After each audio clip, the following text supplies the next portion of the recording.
There we are. Hello, everybody. Thank you so much for joining us. For those of you that were trying to follow along last week with our um, technical difficulty filled attempt at a stream last week, welcome back. There were some stern conversations with AT&T, and now we are up and ready to go. Um, Welcome for installation 2 of SOB session here. Um, Last time, John and I discussed the history of the brewery and kind of where we were at and what kind of direction we were heading in. And this past month is harvest season. And so I thought it would be a great opportunity to bring in somebody to talk a little bit about hops. And so with us today, I have Doug Wilson from Hop Steiner, who is our rep for Hop Steiner here in the Chicagoland area. Welcome, Doug. Thank you. Good to see you. Good. Thanks for having me on here. Looking forward to it. So since it's for brewers, this is kind of like the most wonderful time of the year.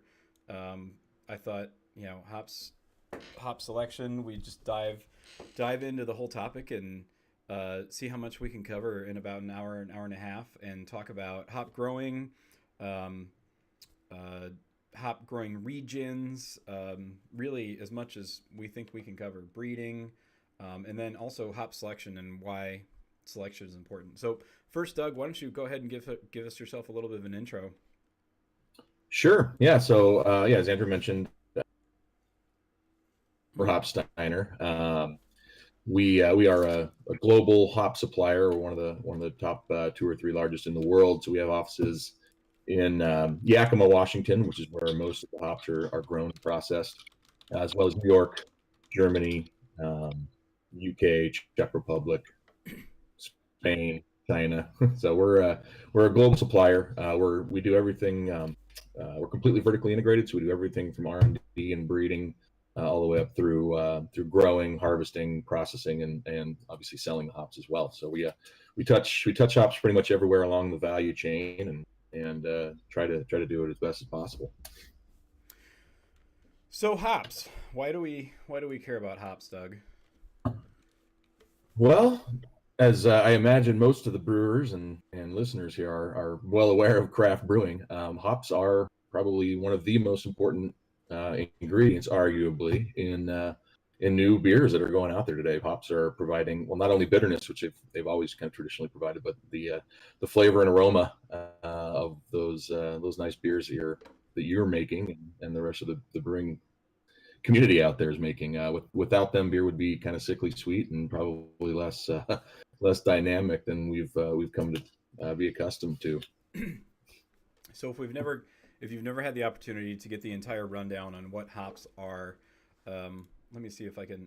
I'll pull up some photos that we can reference. We have lots of pictures to look at today, but hops are the cone of a climbing vine, and let me just get my photo window. Here we go. So here's a picture of a hop trellis. Um, what we are interested in brewers is these cones that grow up about 20 feet in the air on really high trellises, and they are an extremely unique plant. They are in the cannabis family, and are extremely aromatic, but also have all kinds of bittering components that give the balance to beers. And there are essential oils and acids that are in hops that contribute to that aromatic property of hops and also to the bitterness. So here's a here's a picture of a field. You can see the big um, uh, telephone poles essentially that hold up the tall wires, and those wires typically run about 18 or 20 feet, at least here in the U.S. 18 feet in the U.S. and I believe it's 20 feet in Germany. Okay, and Doug already mentioned Yakima, and the reason that is important is here. I'll pull up a window for us real quick of the world. So Yakima, Washington is about right here where this dot is. So here's Yakima, and for Washington State, that's important because it's 47th parallel, correct? Or approximately 47th parallel? Yeah, correct. Right around the 47th parallel. Yeah. And hops are an extremely finicky plant in many respects. They are susceptible to all sorts of mildews and pests and growing pressures, but they are also they need a certain amount of hours of sunlight to grow and reproduce in the best way possible. Correct? Correct. Yeah, they're a photosensitive plant, right? So the angle of the sun essentially tells the plant, dictates to the plant kind of its life cycle, right? So it's waiting to get its direction essentially from the sun, in the summer, kind of July August time period to tell it to start to put out the cones and start the reproduction process, and really so that latitude, why you see it. I think where Andrew's going with this is, if you draw that latitude around the globe, you'll see it'll run into most of the world's major hop growing regions because of that fact. They want a specific amount of sun, and they need that sun to be at kind of the correct angle due to the latitude. They are a finicky hop in one respect. In another respect, so they also kind of grow like a weed. They'll grow anywhere, but growing them on a high quality commercial basis, there's a lot of reasons why they're grown in Yakima and in Germany and where they are. So if you draw that line across the U.S. at least, historically New York State was a hop growing region. At one point, Michigan grew a lot of hops, and now they are growing hops again. At one point, Wisconsin grew hops, but most of that is now almost entirely in the Yakima Valley. Which the reason that Yakima works extremely well is because it's a desert. It's a high desert plain, so they can actually control the amount of water that the hops get, and via irrigation. So it's much more controlled growing conditions. They also grow hops in Oregon, and they grow hops in Idaho. But I don't know what percentage of hop production would you say is Yakima Valley? Oh, it's north of 80%. So I think this year we had we in the Pacific Northwest had 55,000, just over 55,000 acres, and roughly 40,000 of that is grown in Washington State, which is the Yakima Valley. I think Idaho was about another 8,000 acres. Actually surpassed Oregon this year. Oregon was about 7,800 acres. So then, if we draw this line out and talk about Europe, southern England, the Kent region is where most of the hop growing has been done in the UK. Um, Parts of France, um, parts of do they grow many? They don't really grow very many hops in Belgium anymore.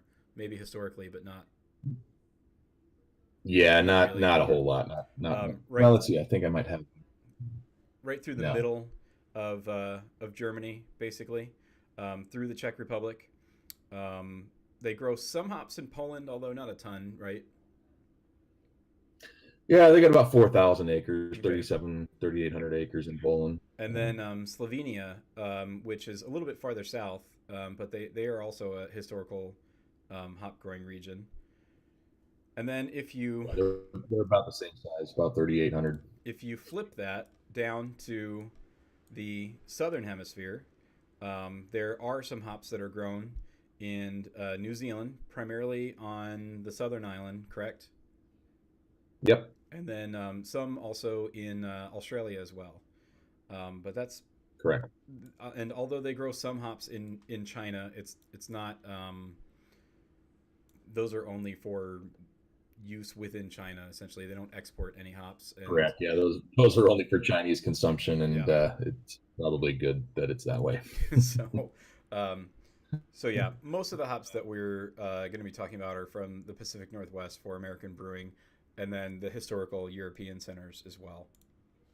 So, talked about growing areas. The growing season is also very important. Can you describe, I guess, basically from when the shoots start to come up from the rhizomes all the way till Yep, harvest? sure. Yeah, so it's going to vary a little bit from Oregon to Idaho to Washington, but for the most part, that spring kind of March, April, once the kind of the last threat of frost has passed, that's when we'll start to take some of the new plantings that we've done in the greenhouse, whether it's from rhizomes or from green shoot cuttings or whatever it may be. Once that kind of final frost threat is gone, we'll start planting those. But for the established plants, you'll start to see those shoots. Those rhizomes will be pushing shoots up. Again, as soon as the weather cools or warms up a little bit from the winter, and the plant starts to wake up. And typically, training, which is the tying, basically getting the plant around the coconut twine. That varies depending on variety, depending on growing region, depending on the specific picking windows that we're looking at for each one of those varieties. But that'll typically take place, in that kind of April, March, April, May time period. Again, depending on where it's being grown and the type of variety. And that really kind of dictates, eventually that will dictate how we harvest these hops as well, because you have to get that picking window right in the spring, right when you train those plants up. So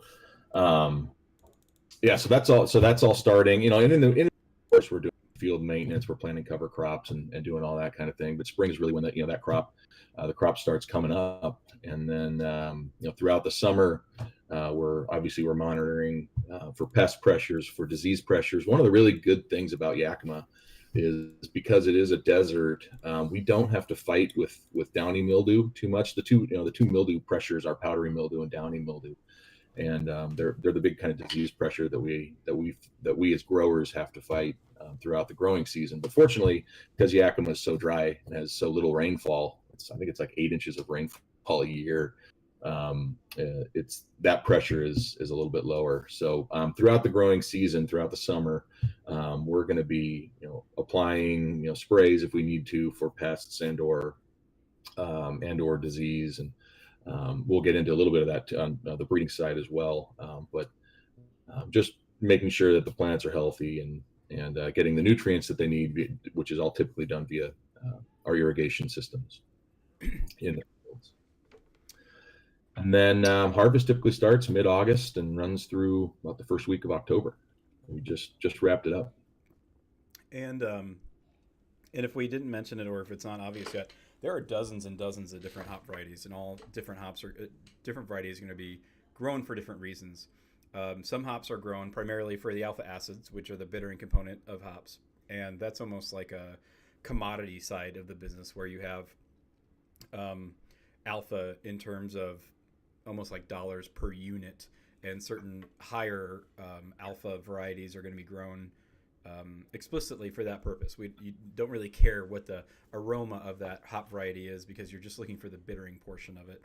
And then other varieties are going to be grown pretty much exclusively for aroma, right? That's a major shift that's been happening in the last couple of years. Right. Yeah. So we've seen, globally, most brewers still pretty much buy their hops via alpha, right? They're buying a certain amount of alpha.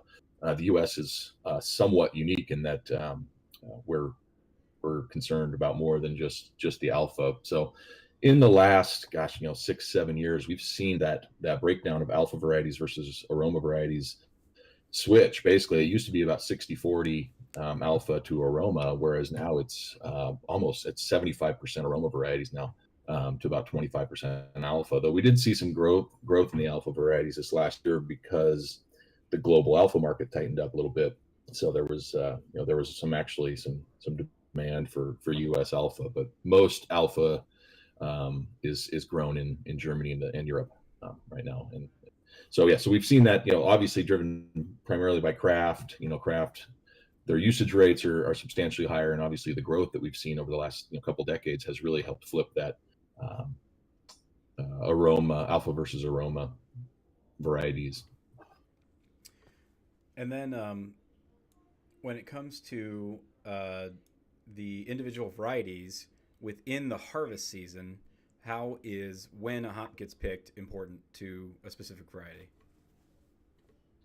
Yeah, so you typically have varieties that are either going to be early pick, middle pick, or late pick, and that's typically determined by the breeding of that variety. That's something we pay attention to very closely in our breeding program. Is when does that hop typically mature? When do the chemical analysis, right? The alphas, the betas, the hop oils, everything that the brewer is looking for. When does that mature? When is the proper picking window? So you have a lot of the early varieties. Centennial, for instance, is probably one of the more Centennial and Cascade are one of the more popular early varieties.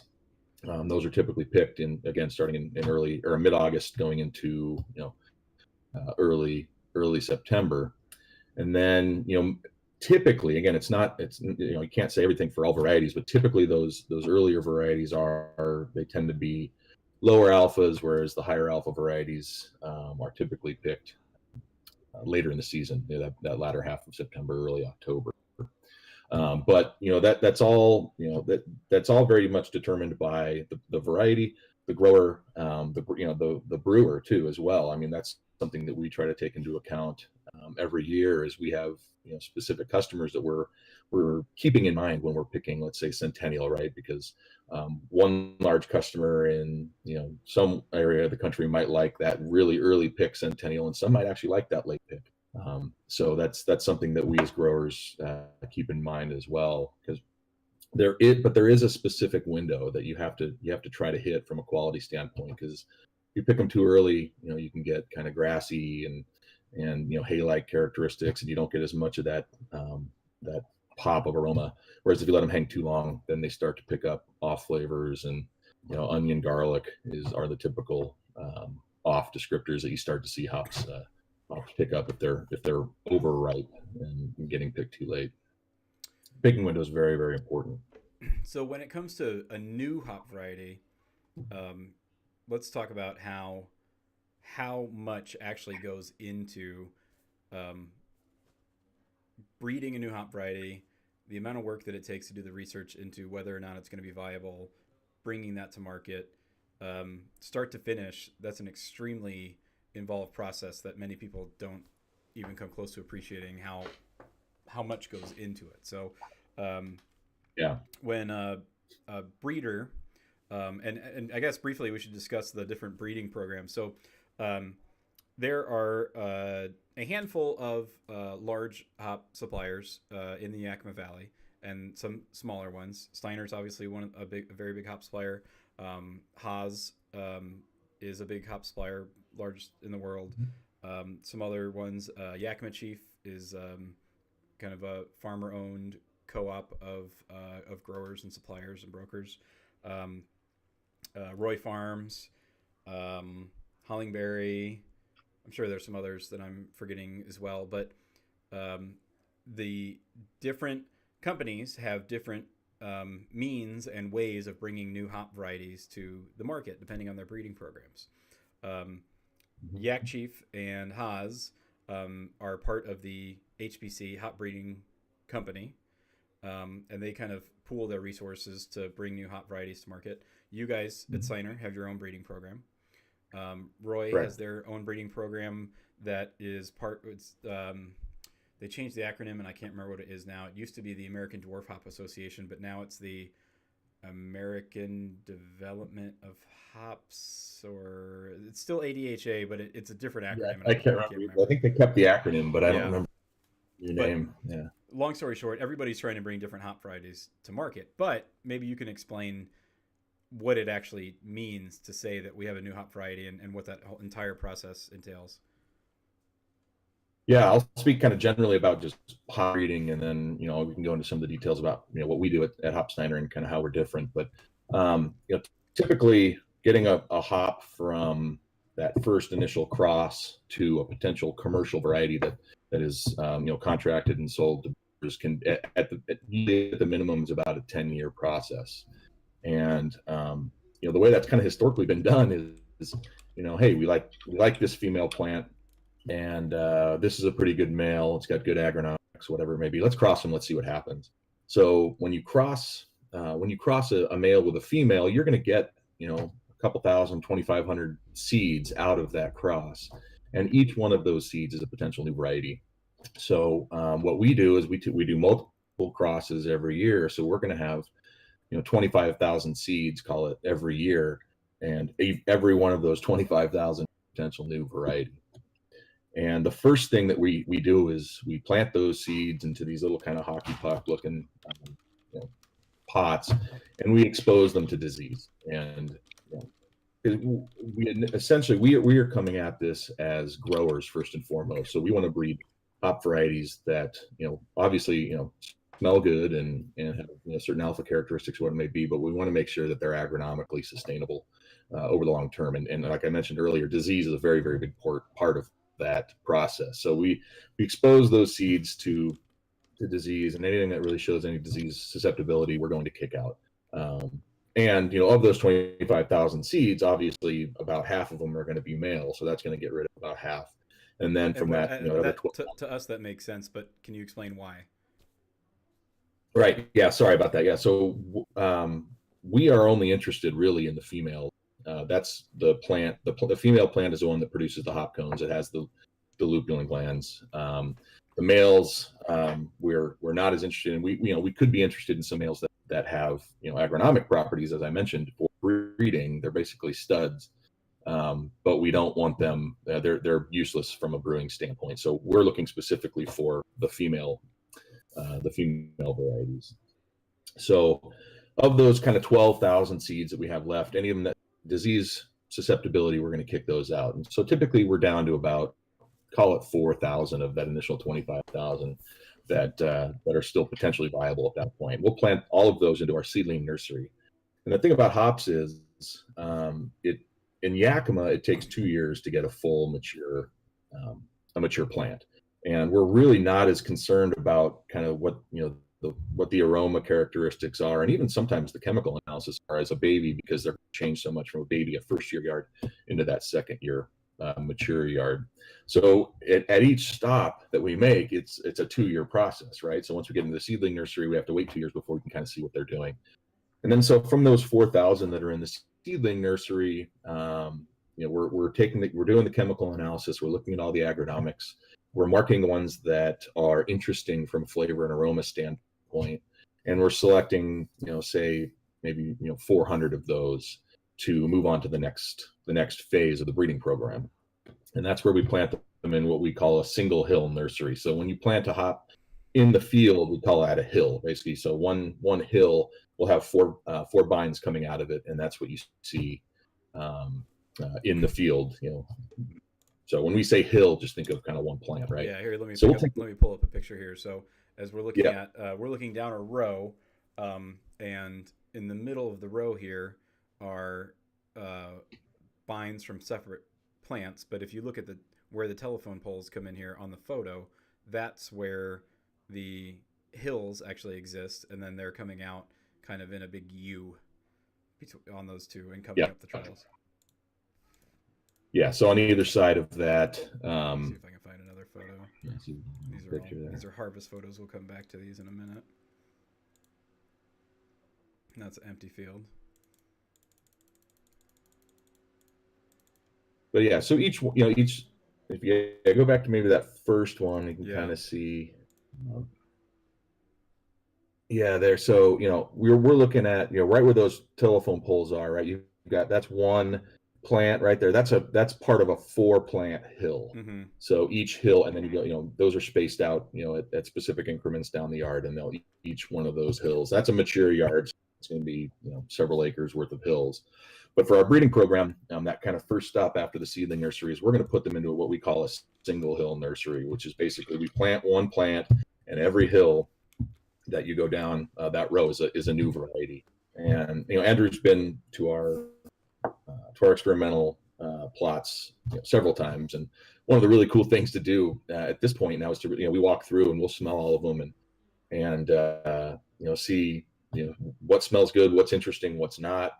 And what we're doing as a breeder is we're continuing to look at any sort of disease susceptibility, obviously the agronomics, and looking at the varieties that are showing kind of that they're going to be good growers and that may have also potential either on the alpha side or the aroma side. We've actually started to divide our breeding program into alpha and to aroma. And then we'll take that from a single hill nursery and we'll plant that, again, 2 years later, after we've, or maybe even 3 years later, then we move that onto what we call a multi-hill nursery, planting 4 or 5 of those hills on both sides of a row, and then looking at how the canopy is formed and how how it's developed again agronomically. Again, continuing to look for disease resistance. Sometimes disease can manifest itself later in the process, so we're constantly looking at that. And then from there, excuse me, then from there we'll move it from the multi-hill nursery. Now, so what we've moved to multi-hills, 20, 30 of those from that original 25,000 seeds. We have 20, 30 different varieties now. And then the kind of the last stop before we take it into kind of commercial is our 40 and 80 hill plants, where we're kind of planting a full row. At that point, we're looking at 3 varieties maybe that have made it through the program. Our thought process is we want to kill everything in that program, and only the varieties that give us every reason not to make it to that stage of development. But now we're in year 7 or 8 in that 40 hill nursery. We can harvest enough on our R&D side where we can start getting 5 pounds, 10 pounds of pellets out to brewers, start getting some brewing trials in, and really get that feedback from the brewer. And then from those 40 hill or 80 hill plots, maybe we'll take one from that cross year to move into a 5-acre plot, which is where we can pick it with our combines, which we can run it through our commercial cleaning facilities and really treat it as a commercial hop while it's still experimental. And then we have a lot more of the hop available that year to get out to brewers and continue the brewing trials. And so, I mean, now at that point we're at year 10, because stops is 2 to 3 years. And so we're 10 years in, and now we're just starting to really get good brewer feedback. And a variety can sit in that 5-acre plot, for 3, 5, 7 years, depending on what the feedback we're getting is, or as we're building demand. And there are some varieties that really show right away that, hey, this is going to be a commercial variety. And then there's some that they take more time, and eventually even some of those that get to 5-acre plots we're going to pull out of the ground because the demand's just not there. So to put it into perspective, over the last 10 years, call it 250,000, 300,000 seeds in our breeding program, we've come out with 8 new commercial varieties. So it's a low hit proposition, but it's very important to what we do, and really to the longevity of the hop industry in general, because we're not just breeding flavor and aroma, we're breeding for sustainability, right? For disease resistance, for agronomic sustainability. So ultimately that plays in the longevity of the industry as a whole. Yeah. And so that's kind of just a breeding program, just a breeding program as how we do it. We see it. We can get into more details of kind of the difference of ours, if you'd like to, about how we do things a little bit differently. Yeah, and then I mean the holy grail eventually is going to be finding some type of methodology that says we can trace genomics, or we can trace something that's analytical to specific genetic markers or something else that's going to give us an outcome that doesn't take 10 years for us to develop a new variety, that we can somehow, I mean, even cutting 1 or 2 years out of that process is going to be a dramatic improvement, because it's just so involved. But there's not right now really any shortcuts, so to speak, to get to that point. Yeah. So our program, we run statistical genomics. So we've mapped the genome of the hop, and over the last 20 years, we've collected a lot of what we'll call observations on the plant that we've been able to, our team, not me, this is all way over my head, but we have a very good breeding team. They've been able to build a model that can tell them statistically that a specific plant is going to have, let's call it disease resistance gene, right? It's a gene that has it's got this gene that is powdery mildew resistant. And so we can use that statistical genomics to really guide our breeding crosses, right? That initial cross, 2,500 seeds. I like to say we're kind of weighting the dice in our favor, because we know that we're going to get specific, genes for disease resistance and various other agronomic markers that we've identified.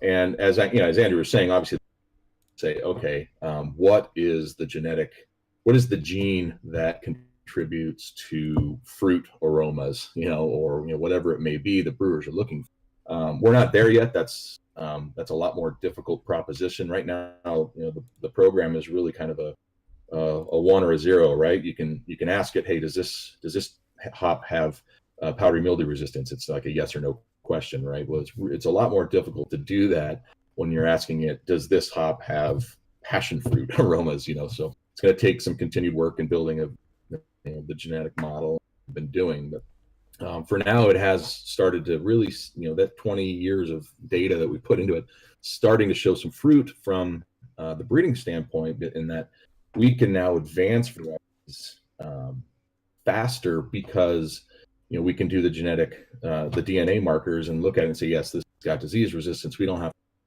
2 years or 5 years to see, okay, yeah, it's got disease resistance. So we can kind of accelerate the process a little bit. And we're starting to see that now, where we've got some 2015 crosses and 2013 crosses that are already in that 40 and 80 hill portion of the breeding program. So well ahead of where the typical schedule would be for a hop plant that's only 2 or 3 or 4 years old. So that's kind of how we do things a little bit different at Steiner's. We've built that pretty robust statistical model based on the genomics of the hop plant. So let's jump over into harvest a little bit. So like we said, harvest is just finished, just wrapped up. Starts at about not really. I mean, is late August, is mid-August, late August, depending on the variety. This year was mid-August. Yeah, I mean, it depends just the weather too, right? Like, so this year we started August 18th, I want to say, and Oregon typically starts a little sooner than Washington, but yeah, typically that mid to late August we'll start seeing varieties getting harvested. So I'm gonna jump over here into a video. This is a Steiner combine, which is a little bit different from the way that many companies harvest, and I'll let you explain how this works, Doug. Sure. Yeah. So what you're looking at there is that kind of orange box on the front is pulling the truck, and that's our combine. And what it's doing is, we've had a bottom cutter come through ahead of cuts the bottom of the bine so that the plants are hanging vertically, and then that combine drives down the lane, and it has basically picking fingers that are stripping off the hop cones from the bine itself. And so you can kind of see there what's going into the back of the truck are really primarily just hops and leaves. A little bit of some small bind or small arms get in there. So here's another view. Yeah, I've got a number of views, so we'll jump around and it'll all make sense once we see all of the videos. But when you're walking through the field, and if you look at the back corner there, that kind of yellow, it almost looks like a helmet. You can see as they're driving the stripped clean bines with cars spitting out right there. Yeah, so they're leaving the main bind material right where he's pulling that out, leaving the main bind material in the field, just taking the hops and the hop cones. This would be a good shot in front of. So this is different. We are the only ones that do 100% combine harvesting in the U.S.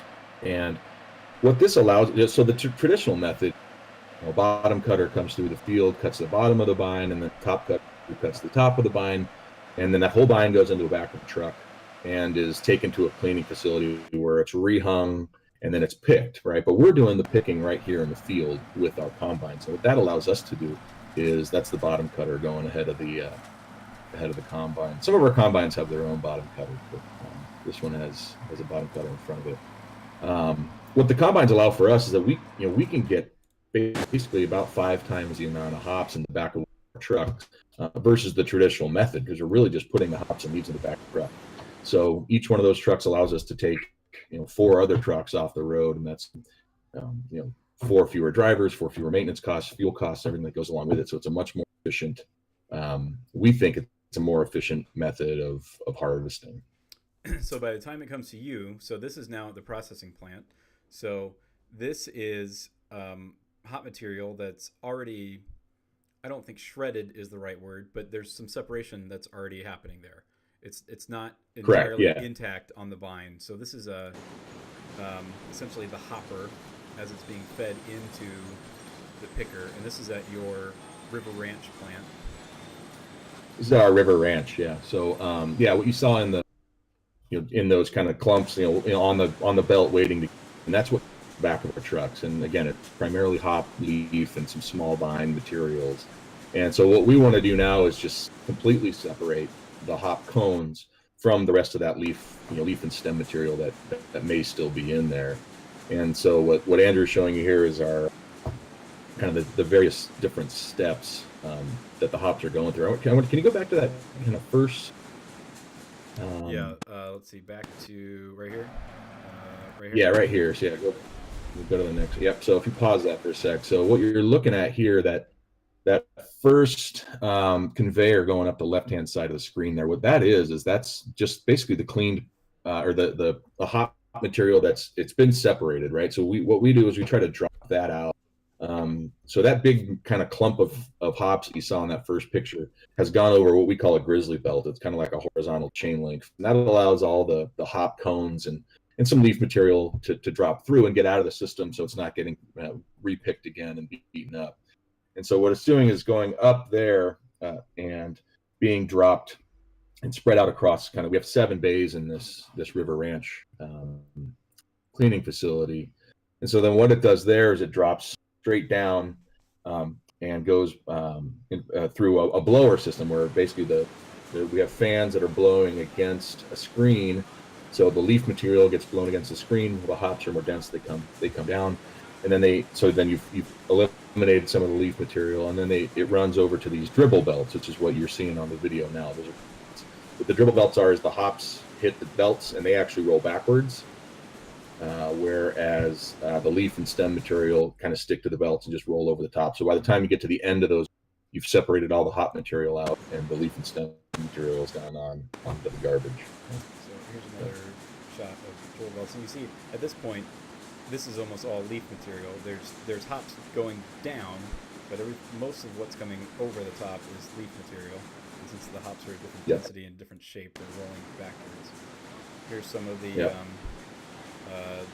compost going back out of the plant. And that's so. When you look at this too, it's getting back to the breeding discussion. What we're doing in our, they're taking all of this sort of what we do is on the cleaning side into account as well. So they're looking at just the structure of the plant itself and where the hops are actually growing and their spacing on the plant, because that all affects how the hops get harvested and how they get cleaned in this facility, right? Like going over a dribble belt, if you've got a hop that's got a nice dense cone that rolls really well, it's a lot easier to separate on those dribble belts. Whereas some varieties, Willamette for instance, is a real sticky variety. It's kind of a fluffy variety, so it doesn't roll as well and makes it difficult to clean. So that's all part of the breeding discussion as well, or the breeding. And then let me hear. I'll go back over here to the video. These are cleaned and separated hops that are going to the kiln, because the hops get picked and they're wet in the field, and this all has to happen in a very tight window, because as soon as you separate them from the plant, you're going to be making those cones susceptible to molding and degradation. So you want to get the moisture removed from the cones, basically separated and removed and dried as quickly as possible. As quickly as possible, Here's a video of the compost truck that pulls away the remainder from the field. And do they take all of that back out to the field, or does that go to a separate company? No, most of that stuff we actually take to a composter, and he composts. Yeah. So there you see the hops getting laid into the kiln, getting ready to get dried. So yeah, as Andrew mentioned, basically when we pick those hops in the field, that's kind of like the best they're ever going to be. And our job as growers and processors is to make sure that we get that hop out of the field into bales, processed into pellets or whatever product it may be, with the least amount of degradation possible. So we're constantly just trying to manage that degradation slope. So in that river facility, a hop can take anywhere between about a minute and a half to 8 minutes to get through that cleaning process to get clean separated hops going into the kiln, which is what you're seeing here. And the way the kiln works is really cool. And I think I have some other pictures and videos of this as well. But this floor that you're looking at right now with the perforations or holes has hot air flown up through the bottom, and there's a thin mesh over the top to help move the hops once they're dry. And so these are coming in off this conveyor straight from the separator and getting pushed down into beds. Let's go to some. Let me flip over to some pictures here. Let's see if I can find. We can advance through here. Picking. Dribbles. Very clean, separated hops. Money belt. And then these are getting fed in, getting pushed down. And how deep are the beds typically for you guys? Yeah, it's gonna vary by variety, time, size of crop, that's gonna vary, but it's gonna be anywhere, 28, 30 inches to maybe 38 inches, again, depending on the variety. And that's all determined by our experience over the years as to how long it really takes certain varieties to dry, because we obviously want to dehydrate this. So the hops are coming off the field. And that's one of the ways we actually determine that a hop's ready to pick is we take what's called a dry matter test. And you typically want that dry matter to be in that kind of 23% range. So you're looking at 77% moisture, or roughly, in those hops as they're coming off the field. And we want to get those down to about 8 to 10% moisture. That's our spec for bales, is 8 to 10%. And that's going to happen in that kiln bed, as Andrew mentioned. So we lay those into those beds. We turn on the hot air, and again, anywhere from 6 to could be 10 hours, we're going to get that kind of 8 to 10% moisture level that we're looking for. And depending on what facility you're in and how it's set up, I mean, this, when you're standing there, it's a really can be an overwhelming sight the first time you see a full hop kiln, because it seems like it's a football field long, and it's just hops as far as the eye can see, and the aroma's obviously incredible. This is looking out at the Denali fields at River, right? Or the 06, yep. 06277 06277, the artist formerly known as Denali. And then, so like Doug said, the hops get dried. And then the reason that moisture is so important, number one, is that if you dry a hop out too much, hops have a tendency to spontaneously combust, which is an issue if you would like to keep your warehouses free of fire and would like all the product that you spent an entire year growing to not incinerate. But then those, once they're dry, those are going to go on another belt and go down to the cooling floor, which is basically what you see behind Doug and I right here in this picture. This is also at their river facility, and these are hops that are sitting in an enormous pile. Where when you're if you're on a hop tour, you will almost always see brewers standing in front of these enormous giant piles of hops, because it just looks so cool, and you can't help but the instinct for some people is to try to jump in, but it's important to remember that hops are a food product, and nobody really wants you lying in their hops. So you have to fight that urge. Not unless you plan on buying the whole pile. If you buy the whole pile, you can do whatever you want with it. But yeah, most people don't want that.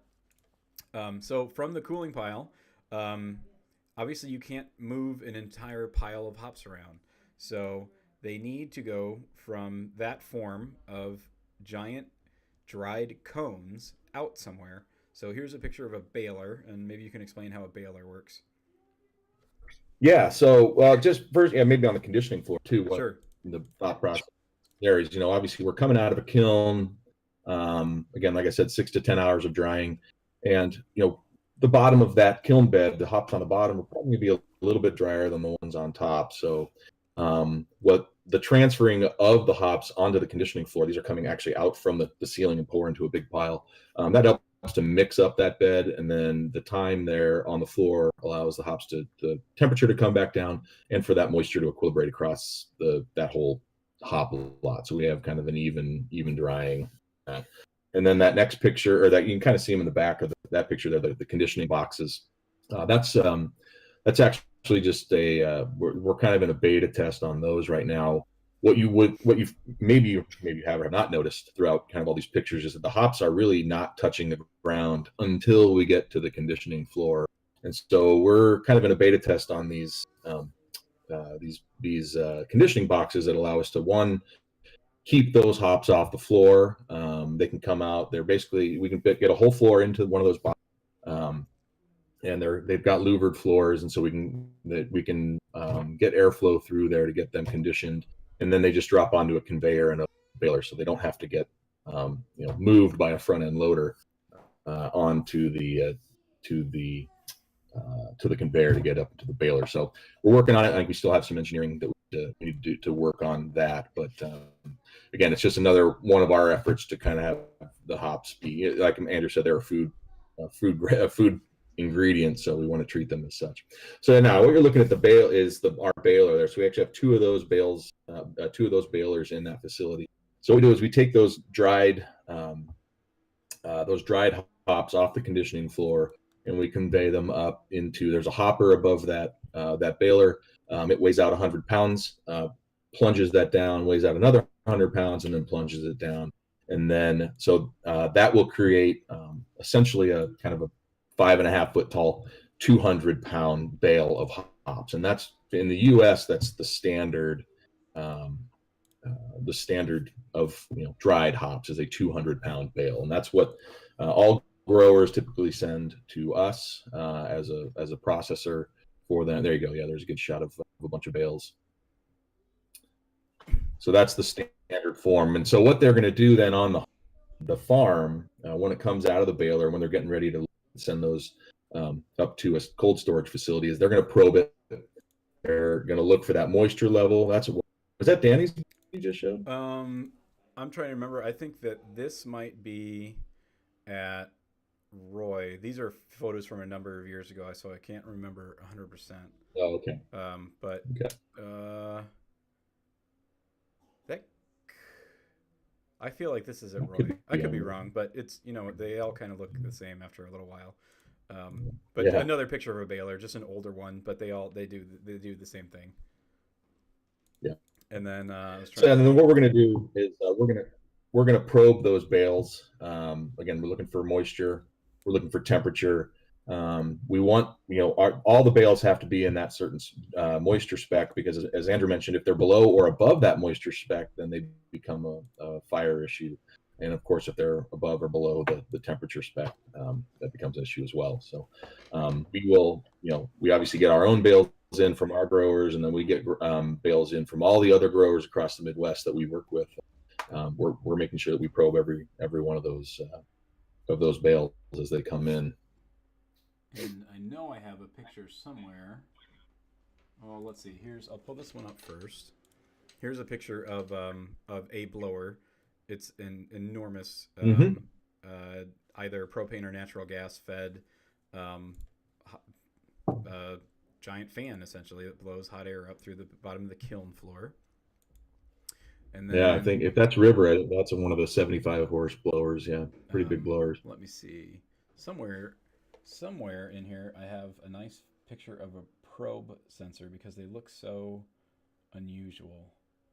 I wonder if when all the photos start to, and all your hop selection years start to float together. Let's see. There's 2015. But yeah, hop fires are very real.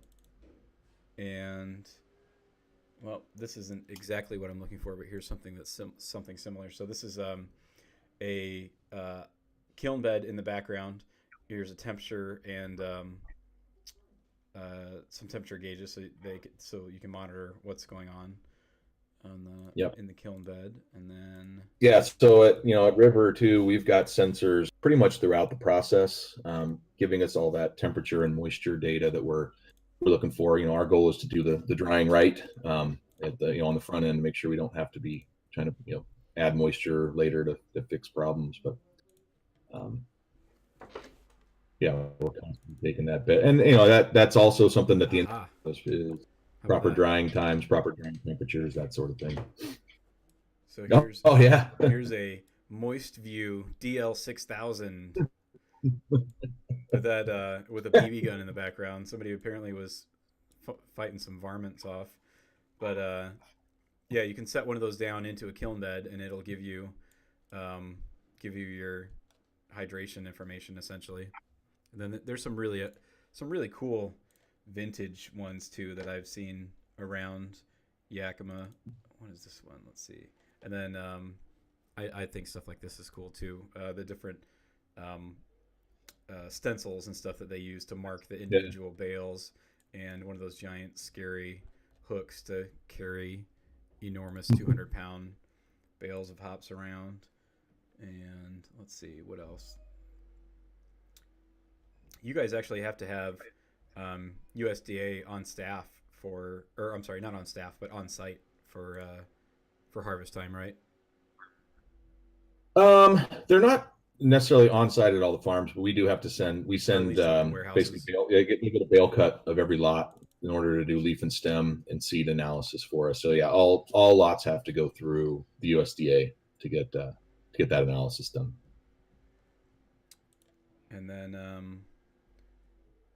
then from there, well, let's see. Let me back up real quick because I have some photos of a different style of picker before we go all the way to pelletizing. Now I think I've just misplaced where I put my folder at. I had too many folders open, and now they're gone. Let's see. Um, but let's see. Yakima. How about?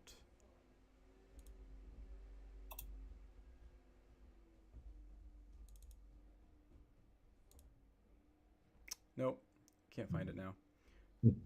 Um, but there are definitely different styles of pickers and separators, and not everybody does everything the same way. Um, Yeah, it's generally personal choice and tradition, and we've tried to continuously innovate on the harvesting side, especially as as the industry has grown and we're at record acreage in the United States. We still have so there's a traditional truck that's got the full binds in the back of the truck. So yeah, so you can these see are it's completely unseparated, and they have to be transported this way from the field to the picker, and that can be close by or can be farther away depending on what the setup is. And then they're hung on basically hooks and get brought up. This one is at Roy Farms. They have a I can't think of the name of their picker now. It's not a wolf, but it's completely escaping me now. But the bines go up through the air and then go through this somewhat scary looking spinning finger contraption that knocks all the cones off as they move through. And then it goes through the same dribbling process for the separation and into kiln beds and stuff, but just a different style of picker. yeah, yeah, it's really just that front end where it's different. Where so for us again, I mentioned the savings on the trucks, but for us too, it's also labor savings on the front side. You need a lot of people that are rehanging those bines up at the picker when they're coming in the full bind. Whereas that River Ranch facility where you saw the separation, that's we're doing that with pretty minimal um, labor, so we get a lot of savings on that front. And again, everybody has a little bit different way of doing it. It's again based on what they've done and their systems and their efficiencies. We just we like the combine picking. We think it's the most efficient and allows us the best way to do harvest. And then here's one more. This is a Peralt style picker. This is a newer generation. Uh, Peralt family is a old Yakima family, and they've developed something that's kind of a combination of what you guys do, almost, where it slices them as they're coming in. So it's doing something similar, but there's still a different. Right. So they get that same sort of benefit of not having to rehang all and the labor that comes with that. So it goes on there, and then they've got it slices it into 1 foot or 18-inch pieces, and yeah, and then you see it But there, then and they basically go through the same separating process, yeah. which is the typical down hour, is what it's called, a down hour cleaning system. All right, so that's processing. So now we're not we haven't got to pelletization, and we don't necessarily need to get too deep into that. But I would like to get into selection. So as we let's see here. Every fall, well, I guess let's briefly talk about contracting. So the idea is you, in a perfect world, have a pretty firm idea of the varieties of hops that you would need to use in the brewery in the year and the volumes of those. And you would write a contract with a company like Steiner and say, I need X amount of pounds of this variety. And then when harvest comes around, you have the opportunity, depending on the weight of hops that you're contracting to buy, to go out there and choose the hops that are going to fill those contracts. And for me, selection is like just the coolest time of the year, and it's one of the most important things that we do in terms of raw material procurement, and a huge advantage depending on your hop partner of picking the character of your beer, specifically the character of your hops, but something that's going to influence what you're doing so much. So here's a picture of the Steiner selection room. So if you were picking a certain variety, maybe 4 or 5 of these are going to be a specific variety and different hop lots of that variety. It just depends on how much you're picking and how much your purveyor has to offer you of any specific lot.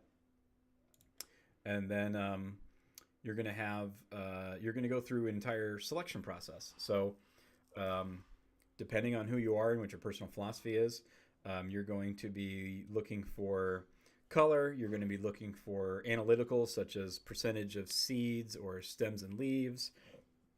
But for the most part, you're going to be looking for aroma. So the rub and sniff method is the way that most people do hop selection. And you're going to take typically a small amount of those hops, hold them in your hand, warm up those oils and acids that are in the hops and rub them, and then go through your lots and make your decision on what variety or which lot is going to most accurately match what you were looking for in that variety and what you're going to make with your beer for a given year. Here's a picture of another purveyor. This is Brewer Supply Group. A little bit different shape of brewer's cuts, as they're called. So these are a cut. So out of those enormous 200-pound bales, there's a cut that gets taken out of the middle for analytics, but also for selection for purposes like this. So you can do all kinds of different evaluations on how you think the hops look, but ultimately it's going to come down to the rub. And then you can see broken pieces off here where you've gone through and chosen which one you think is going to work best for you. There's some kids carving a pumpkin. But Doug, maybe you can talk a little bit about your selection philosophy, or what you try to explain to customers when they're doing selection for the first time, or any year. Yeah, no, and I think first, getting to the contracting side of things, it's very important, obviously, for his hop contracts, but it's really important too. Those contracts are very important for the growers as well, right? Because those contracts that you as a make with us or any of the other suppliers, we're taking that back to the growers, and we're signing contracts to match our brewers' contracts, right? So your contracts as a brewer are giving that appropriate market signal to the growers as far as what varieties and how much that need to go in the ground in any given year. So like right now, we just finished a harvest. We're making those decisions now. Do we need to be pulling out XYZ variety and putting in ABC variety based on where our contracts are for crop 2019. So just wanted to mention that. Excuse me, real quick. Those are very important, and it's important to have that relationship with your supplier, that you're contracting appropriately and looking at kind of market trends appropriately. So anyway, so then that's the contracting leads to this selection process. Steiner, we don't have a minimum for doing a hop selection. It's basically, if you have a contract with us, you can come out and do all of this that we've been showing you. Do a hop selection and go to our ranches, because we feel like that's one of the services that we like to make sure that we can supply to all of our brewers. But so I think this is a picture of you guys today, right? Yeah, we just got a couple more late pick selections from Steiner, because of course you can't be in Yakima for the entirety of harvest, and you probably don't want to be in Yakima for the entirety of the harvest. But for the time that you're there, you pick as many of your you select as many of your contracts as you can in that window, and then depending on what's available, if you have some late pick contracts, then your purveyor typically will send those to you. So this is what we were doing today. We had 3 different lots of Bravo on this side, and we had 3 different lots of 06277 on this side, which we formerly knew as Denali. But had walked the guys through the entire process of what I go through when I'm doing hop selection and what I'm looking for. I think one of the important parts, or one of the important things I pointed out to guys today is, in terms of selection, especially if you're a brewery with limited means or you don't have access to as much as some other much larger breweries, it's just as much selecting away from negative properties as it is selecting for your ideal properties. So say if you're getting Cascade and you have 4 or 5 lots of Cascade in front of you, it might not be the platonic ideal of Cascade that you have in front of you, but maybe it's like, okay, this one has a lot of tomato in it and I really don't want that. So you're selecting away from something to a median or like an average, just as much as if you were selecting and it's like, oh, this is the most perfect thing that I've ever smelled in my life. And then the other part of that too is if you're selecting a certain variety, maybe you're rubbing like Simcoe or something like that, and you're like, holy cow, this is the most incredible Simcoe I've ever smelled. But it's very different from a beer that you make at the brewery that has a specific quintessential Simcoe characteristic. It might be really great, but it might not fit your needs. Weighing all of those different things as you're evaluating the different lots that you have in front of you. So what I walked my guys through today, were going through these different lots, and I told them not to say anything or try to make any comments as they were working through it, and had everybody work on one side of the table, and then we switched into the other side of the table. But going through, trying to pick out differences in the lots, and then for variety specific, so for this side of the table, we were looking specifically for a pineapple citrus characteristic, and then on this side of the table, we were specifically looking for kind of an orange characteristic. And that meant selecting away from, because these are later pick hop varieties, selecting away from onion garlic or grassiness, but also trying to find the one that most clearly matched those characteristics of the beers that we make or beers that we're trying to pick those hops for. And they all really enjoyed doing that today, because it's not an experience that a lot of people necessarily get to do unless they make it all the way out to Yakima. So trying to bridge that gap between raw material procurement and what we do at the brewery on a day-to-day basis is super important. Yeah. I think the best point you made there was, especially for smaller, newer, selecting away from hops you don't want. You may not necessarily be able to pick that quintessential Cascade, but you can definitely say, I don't want that one that smells like tomato soup, and making sure that doesn't show up at your brewery in pellet form down the road. I think that's, for smaller breweries, that's I think probably the chief benefit of doing hop selection. Of course, you want to find the perfect hop, but when you're in those smaller lots, really it is about making sure that you're not getting anything that was overripe or too far down the process that you don't want. So when you see some type of beer commercial and there's a brewer or there's Jim Cook from Sam Adams, and you see them rubbing hops this is what they're doing. That's why that gets shown on a somewhat regular basis. Of oh, I mean, we're not walking around the brewery rubbing hops every day like that. It's a pretty occasional thing, right? But it's such an important process that's definitely one reason why it gets shown that way. And it's such an unusual it's an unusual process, and it has its pluses and minuses. Some people would argue that selection in general isn't even something that's even worthwhile, because some would argue that what you're getting put in front of you is not necessarily indicative of an entire selection of hops. Some people would argue that um, maybe the way that a processor combines an entire lot averages out to something that's not what's in front of you anyway. But in general, I think you're going to find that more brewers, if they have the opportunity, are going to want to do some form of selection than not do any kind of selection. Correct. But yeah, it's and that's why I mentioned kind of, for smaller brewer, that someone that's not going to select an entire, whatever it may be, 40,000 pound lot. Obviously, that there are few brewers that do that. So you are going to, but you can eliminate those lots that that have the characteristics you don't want, and then that lot that you select is going to be part of that broader, call it 40,000 pound lot, right? So maybe it's not exactly like what you rubbed, but it's going to be pretty close, and then at the same time you've eliminated you don't want as part of your pellet or your whole leaf, however you're taking your hop. But because I mean, if you're taking 220 pounds, is that one bale cut or 3 bale cuts, whatever it may be, are those exactly representative of that whole hop floor that you see in the conditioning room behind you there? Probably not, but it's gonna get you close, and it's gonna, again, eliminate those lots that have the characteristics that you don't want.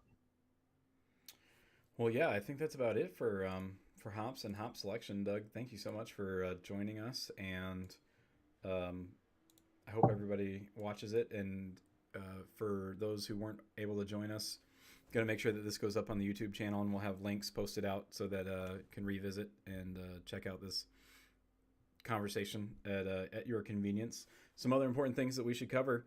Doug and I are both on the newly formed District Northern Illinois Master Brewers Association of America board. For those in the professional brewing community that hadn't heard, or if you're in the Chicagoland area, we've got our first meeting coming up on November 9th, and we're really excited about that. There's plenty of information on the MBA website, and our first meeting is going to be at the Goose Island Barrel Warehouse on November 9th. It'll be forming a new technical resource for Chicagoland brewers to hopefully just make everybody better at their day to day, and be just a super important technical resource. Master Brewers Association is the foremost brewing technical purveyor of technical knowledge, and we're really excited that the Chicago area breweries and Northern Illinois really has its own district now to call its own, and we're all very excited about it. So hope we can see as many of you over at the meeting on the 9th as possible. And then Solomon specifically, we have our pop-up going on with Emporium here in the city. The Void will be going until November 4th, and we've got a lot of really cool events planned around that. We just had a party with the Holy Mountain guys from Seattle on this past Sunday, brewed a beer with them. We've got a cool Cigar City event coming up. We've got stuff planned with the Cards Against Humanity guys. We have all sorts of really cool programming happening, so please check out the Facebook page for the pop-up. And like I said, that'll be going until November 4th here in Logan Square in Chicago.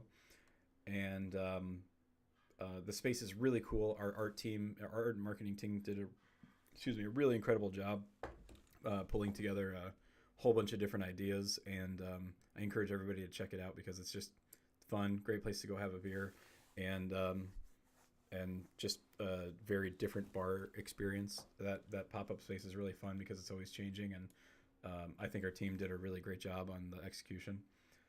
And yeah, I think that's about it. If you have any information about, or if you're interested to know stuff about Steiner, you can follow them on Twitter at Hop Steiner. Anything else that you wanted to plug, Doug? No, just appreciate the time. And yeah, if anyone wants to reach out to me with any additional questions, email is dwilson@hopsteiner.com. Happy to answer any questions. Cool. thank you guys all for joining.